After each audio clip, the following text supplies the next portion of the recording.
بسم الله الرحمن الرحيم. سأل سائل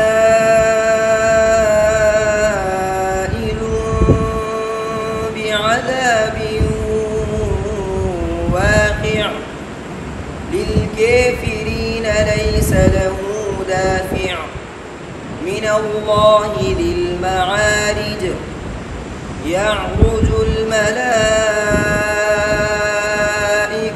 والروح إليه في يوم كان مقداره 50,000 سنة فاصبر صبرا جميلا إنهم يرونه بعيدا ونريه قريبا يوم تكون السماء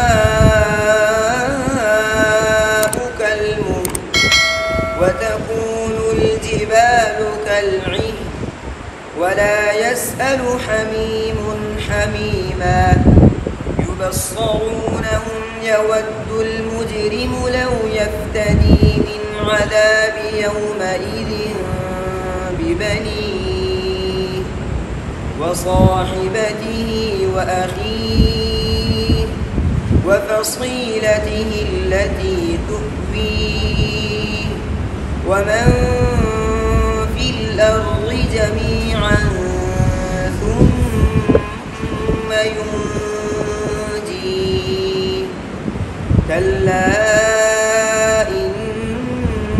إنها لظى نزاعة للشوى تدعو من أدبر وتولي وجمع فأوعي إن الإنسان خلق هلوعا إذا مسه الشر جزوعا وإذا مسه الخير منوعا إلا المصلين الذين هم على صلاتهم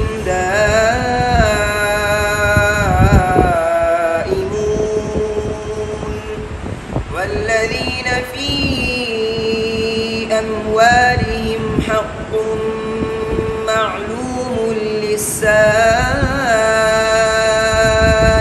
والمحروم والذين يصدقون بيوم الدين والذين هم من عذاب ربهم مشفقون إن عذاب ربهم غير مأمون والذين هم لفروجهم حافظون إلا على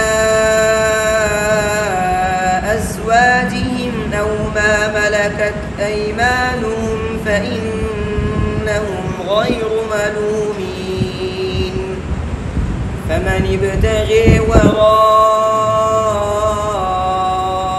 ذلك فأولئك هم العادون والذين هم لأماناتهم وعهدهم راعون والذين هم بشهادتهم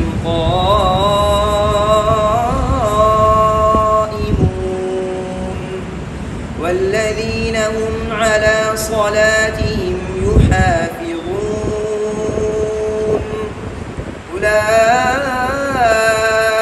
أولئك في جنات مكرمون. सूरत अल-माआरिज क़िरात इमाम किसाई रिवायत अबुल हारिस और रिवायत दूरी। सबसे पहले अख्तिलाफ इसमें काफिरीन का है और ये दूरी किसाई के लिए। किसके लिए है? दूरी किसाई के लिए। आपको मैंने बताया था ना, काफिरीन जब हालत नस्बी या जर्री में, यानी काफिरीन रा के सैर के साथ, काफिरून रा के पेश के साथ होगा, यानी हालत रफ़ी में होगा, तो उसमें इमाला नहीं है। बात समझ में आ रही है? और ये इमाला सिर्फ दूरी के लिए है, अबुल हारिस के लिए नहीं। इसी तरह या रुजुल, यानी ता की जगह या है, सही है ना, मुज़क्कर के सीगे के साथ है। बाकी इसके जो ना क्या नाम है, दूसरी क़िरात में आपको बताएंगे। الفسن یہاں پر گولتا ہے، گولتا میں وقفاً جو ہے نا کیا نام ہے امالہ کرتے ہیں، وقفاً کیا کرتے ہیں امالہ کرتے ہیں۔ اس کے اندر میں نے آپ کو بتایا تھا ابو الحسن اور ابو الفتح کے لیے، ابو الحسن کے لیے یہ ہے کہ 10 حروف اگر گولتا سے پہلے آئیں گے تو مطلقاً امالہ نہیں ہوگا۔ 10 حروف کون سے ہیں؟ 7 حروف مصالحہ ہیں، 3 حا عین اور الف، یہ 10 حروف جو ہے نا اگر آئیں گے تو مطلقاً ابو الحسن کے لیے امالہ نہیں ہوگا۔ 4 حروف اگر آئیں گے تو شرط کے ساتھ امالہ ہے۔ کس کے ساتھ امالہ ہے؟ شرط کے ساتھ، یعنی حمزہ، کاف، ہا اور را، یہ 4 حروف اگر گولتا سے پہلے آئیں گے تو اس کے لیے شرط یہ ہے کہ ان حروف سے پہلے کسرہ آ جائے یا ان حروف سے پہلے یا ساکنہ آ جائے تو امالہ ہوگا، کسر اور یا ساکنہ نہیں ہوگا تو امالہ نہیں ہوگا۔ اور ابو الفتح کے لیے الف کے علاوہ باقی 28 حروف میں امالہ ہے، الف کے علاوہ باقی 28 حروف اگر آئیں گے تو امالہ ہوگا، الف آئے گا تو امالہ نہیں ہوگا۔ بات سمجھ میں آ رہی ہے؟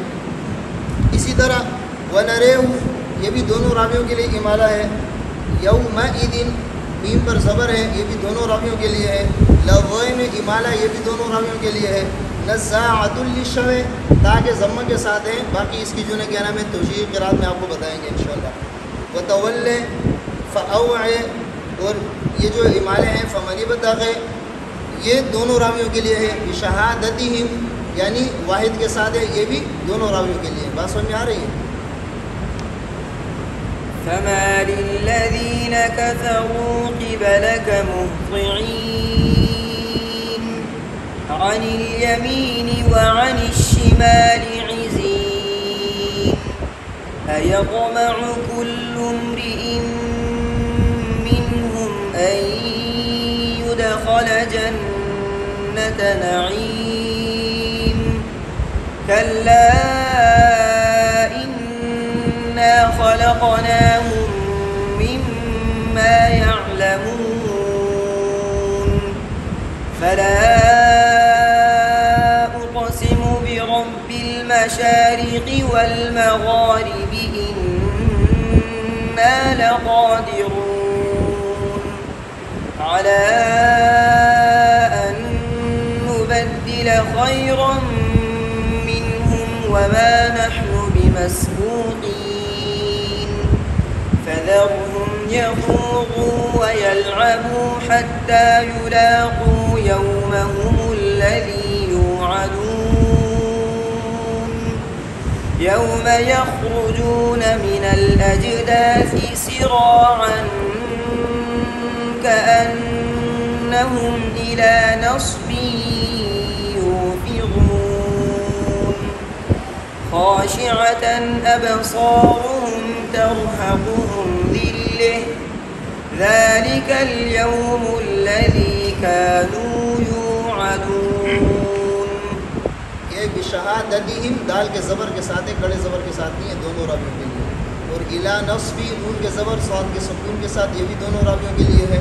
اور ذلہ یہ امالہ آپ کو میں نے بتا دیا تھا، یہ بھی دونوں راویوں کے لیے ہے۔ بات سمجھ میں آ رہی ہے؟